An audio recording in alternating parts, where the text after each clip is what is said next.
Hi welcome to our channel.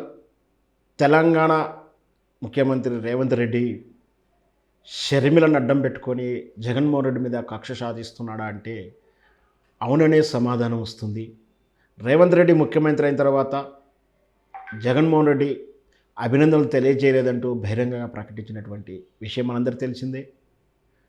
మరి జగన్మోహన్ రెడ్డికిను రేవంత్ రెడ్డికి ఏమైనా వైర్యం ఉందా అంటే ప్రత్యేకమైన వైర్యం ఎక్కడా కనిపించదు. కానీ ఎందుకో జగన్మోహన్ రెడ్డి రేవంత్ రెడ్డికి టార్గెట్ అయ్యాడు.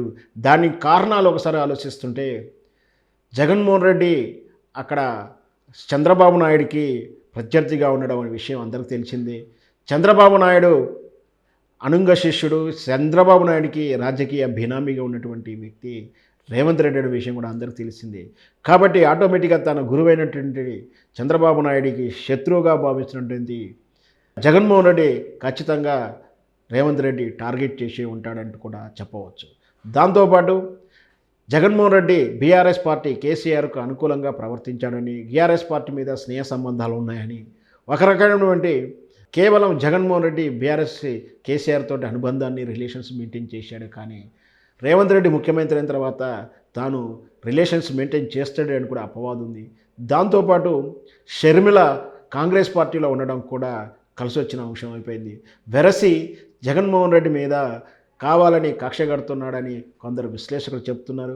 వాస్తవాలు ఏమిటంటే షర్మిల గతంలో వారం కింద సునీత రెడ్డిని, వాళ్ళ సిస్టర్ వరుస అయిన సునీత రెడ్డిని, వివేకానంద రెడ్డి కూతుర్ని కలిసిన మాట అందరికీ తెలిసిందే. ఆమె కడప నుంచి ఎంపీగా పోటీ చేసే ప్రయత్నానికి చేస్తున్నట్టు కూడా వార్తలు వస్తున్నాయి. అయితే జగన్మోహన్ రెడ్డి అభిమానులు లేదా జగన్మోహన్ రెడ్డి పార్టీకి చెందిన వ్యక్తులా తెలియదు. కానీ వర్రే రవీందర్ రెడ్డి అనేటువంటి ఒక ఔత్సాహికుడు సోషల్ ప్లాట్ఫామ్లో షర్మిలను, సునీతారెడ్డి మీద అనుచిత వ్యాఖ్యలు చేస్తూ శత్రుశేషం మిగిలేదు, అన్నయ్య వీళ్ళను లేపేయండి అంటూ తను కామెంట్ చేయడంతో అది సోషల్ ప్లాట్ఫామ్లో వైరల్ అవ్వడం, వెంటనే దాని మీద చర్యలు తీసుకున్నారు. దానికి వర్రె రవీందర్ రెడ్డి ఐపీ ప్రకారం బహుశా తను తెలంగాణ పరిధిలోనే ఉండి ఉంటాడు కాబట్టి ఇక్కడే పోలీస్ కేసు దాఖలైంది. వర్రె రవీందర్ రెడ్డి మీద సోషల్ ప్లాట్ఫామ్లో ఆయన చేసిన వ్యాఖ్యలకు, పోస్టుల మీద అతన్ని మీద కేసు నమోదు జరిగింది. ఇక్కడ కేసు నమోదు చేయడం చట్టపరంగా జరిగింది.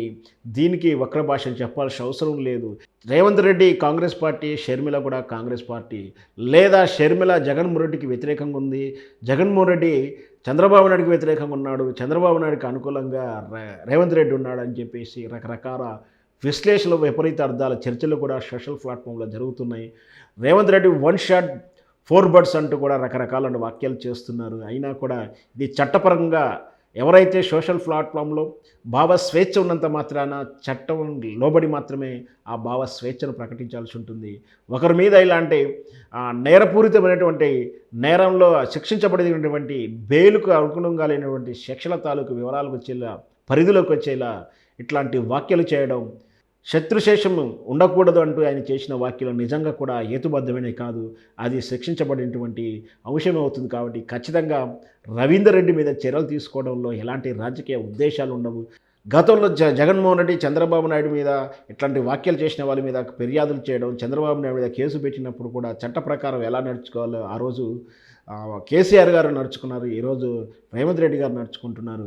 కేవలం చట్టం తన పని తను చేసుకుంటూ పోతుంది, వ్యక్తిగత కారణాలు కావని కూడా రాజకీయ విశ్లేషణగా నేను చెప్తూ ఉన్నాను.